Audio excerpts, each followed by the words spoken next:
é do que amparar, né? Ela visa amparar aí os dependentes desses segurados falecidos, os decujos que venham a falecer aí, seja por qualquer motivo, morte natural, doença, acidente, e tem alguns requisitos específicos para a concessão desse benefício. Existe, né, a possibilidade do pagamento de pensão por morte para o dependente até 21 anos, no caso do filho, acima de 21 anos, quando se trata de um dependente inválido, né, que tem uma invalidez, e também para o cônjuge ou a companheira. Sim. A partir de 2019, houve algumas alterações dentro da pensão por morte, porque esse benefício ele era pago de forma vitalícia. Ou seja, os dependentes, no caso da companheira e no caso da esposa, né, ou do marido, após o óbito então desse segurado, requeria a pensão por morte e recebia ali de forma vitalícia, ou seja, para o resto da vida, esse benefício.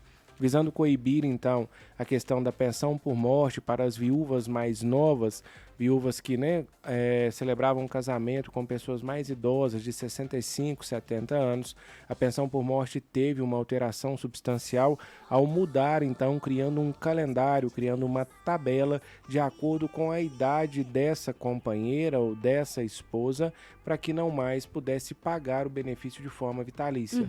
Hoje a pensão por morte, então, ela só é paga de maneira vitalícia quando o companheiro ou a companheira tem idade acima de 44 anos de idade.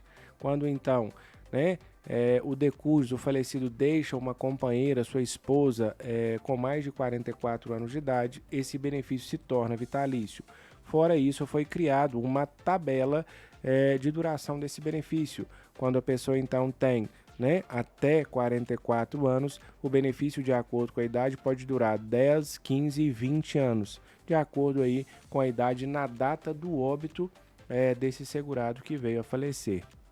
Quanto aos filhos, os filhos teve, né, uma cota participação reduzida também na questão da pensão por morte, porque além da companheira ter o benefício de pensão por morte, os filhos também menores de 21 anos também podem receber essa pensão por morte, desde que não sejam emancipados, desde que, né, o próprio casamento por si só emancipa eles, então desde que não seja casado, desde que seja solteiro, e também desde que prove, né, que não tem nenhuma condição emancipada desse decujus. Então ele pode requerer a pensão por morte também.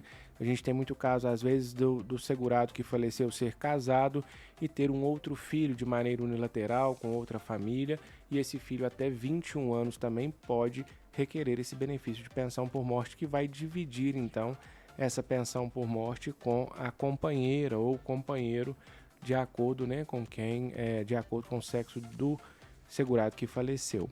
Outro detalhe também muito importante que foi criado, né, nessa alteração em 2019 da reforma da Previdência foi para companheira, aquelas pessoas que não têm um casamento, às vezes, né, ostenta a questão da união estável, está prestes a se casar, mas ainda não casou, e aí vem, né, esse segurado falecer.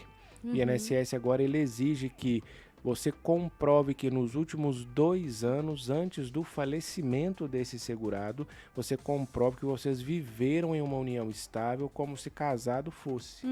E aí que está a mudança, porque antes você comprovava isso de forma testemunhal. E agora é exigido que você comprove isso de forma documental. Como? A certidão de união estável, filhos em comum, endereço em comum, por exemplo, a conta de água no nome desse companheiro que faleceu, a conta de luz no nome da requerente, conta conjunta, dependência em plano de saúde, em declaração de imposto de renda, várias as formas aí de você comprovar nesse período aí de 2 anos que você tinha, né, a condição de companheiro ou companheira desse segurado em virtude aí do seu falecimento, e vai, né, pleitear e ter direito aí ao benefício de pensão por morte. Um outro detalhe importante também nesse benefício é para aqueles que são filhos, mas que têm uma deficiência. E essa deficiência é constatada antes da maioridade. Todos aqueles que têm, né, então o pai ou a mãe que são deficientes e têm essa deficiência, essa invalidez antes então de completar aí, né, os seus 18 anos, ele pode então entrar no INSS e requerer a pensão logo após o óbito desse segurado, que chama a pensão do filho maior inválido. Vai se submeter então a uma perícia médica, vai comprovar que ele tem uma incapacidade, que ele não é emancipado, e aí ele vai conseguir receber o benefício enquanto persistir essa incapacidade.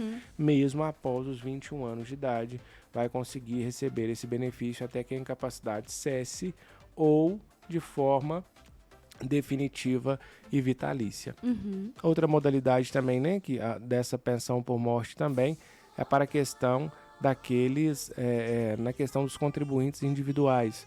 O pessoal pergunta muito, Salomão, tem que pagar o INSS, o MEI, por exemplo, microempreendedor individual, segurado facultativo, os contribuintes individuais, mesmo morrendo, tem a questão de ter direito à pensão por morte?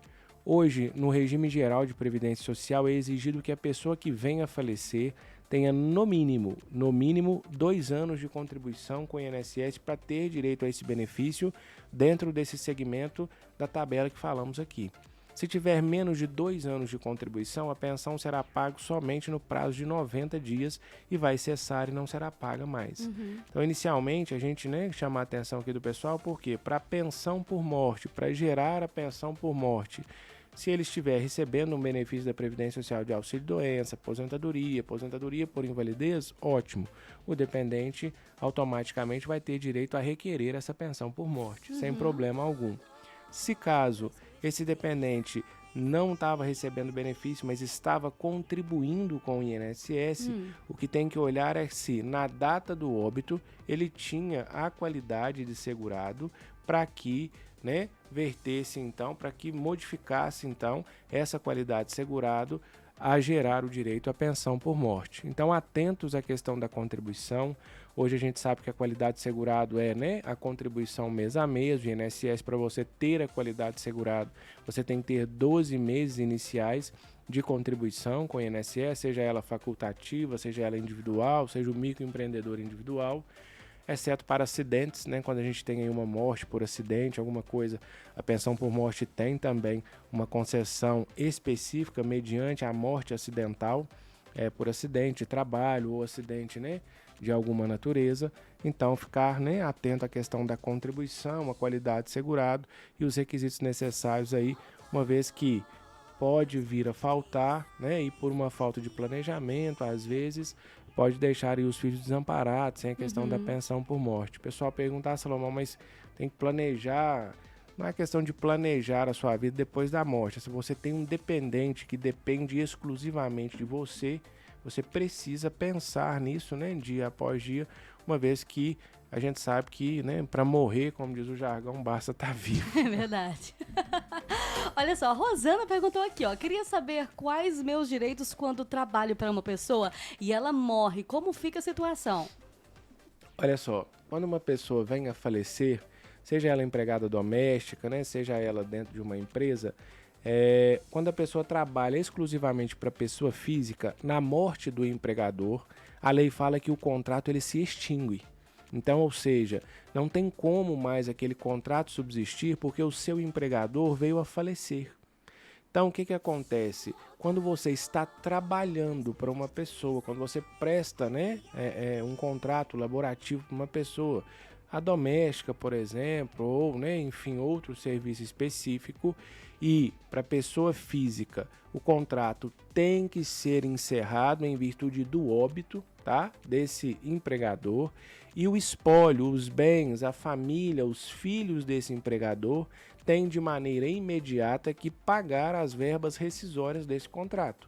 Então vai pegar a pessoa, vai chamar ela, vai dar fim ao contrato de trabalho na data do óbito do empregador e na data do óbito do empregador vai fazer o pagamento das verbas rescisórias, saldo de salário, férias, 13º, para que então rescinda. No caso de empresa, quando eu estou falando de uma empresa com mais de um sócio, se falece um sócio, mas tem outro vivo ali dentro da sociedade da empresa, pode-se manter o contrato, o vínculo ativo, em virtude de que um dos sócios ainda consegue responder pela questão da empresa. Na pessoa física, não. Na pessoa física, ela falecendo, imediatamente o espólio, os herdeiros desse decujus, tem que chamar então essa empregada, esse empregado e fazer aí o pagamento das verbas rescisórias, dando fim ao contrato de trabalho, uma vez que o contrato de trabalho ele se extingue com o óbito do empregador.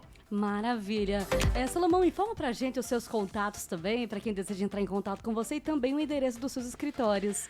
Meus escritórios, né, fica em Pitangui, na Rua Velho da Taipa, número 149, o telefone é 37-3271-3163. Meu escritório também na rua, aqui em Nova Serra, na Rua Antônio Martins, número 280, no centro. O pessoal pode nos procurar, né, telefone 37-99992-5790, 37-99992-5790 e o fixo também, 37-3271-3163. Maravilha, foi um prazer receber você aqui, Salomão. Igualmente, Eliane, até a próxima, se Deus quiser. Até a próxima, se Deus quiser. Agora 12h27, vamos para um breve intervalo. Já já eu tô de volta com você, trazendo muito mais louvor e adoração aqui na sua melhor programação. Estação Outono, volta já! Mais FM. Tá na mais, tá na bênção, tá demais. Depois do intervalo, Tem mais música, mais sucessos. mais louvores. Continue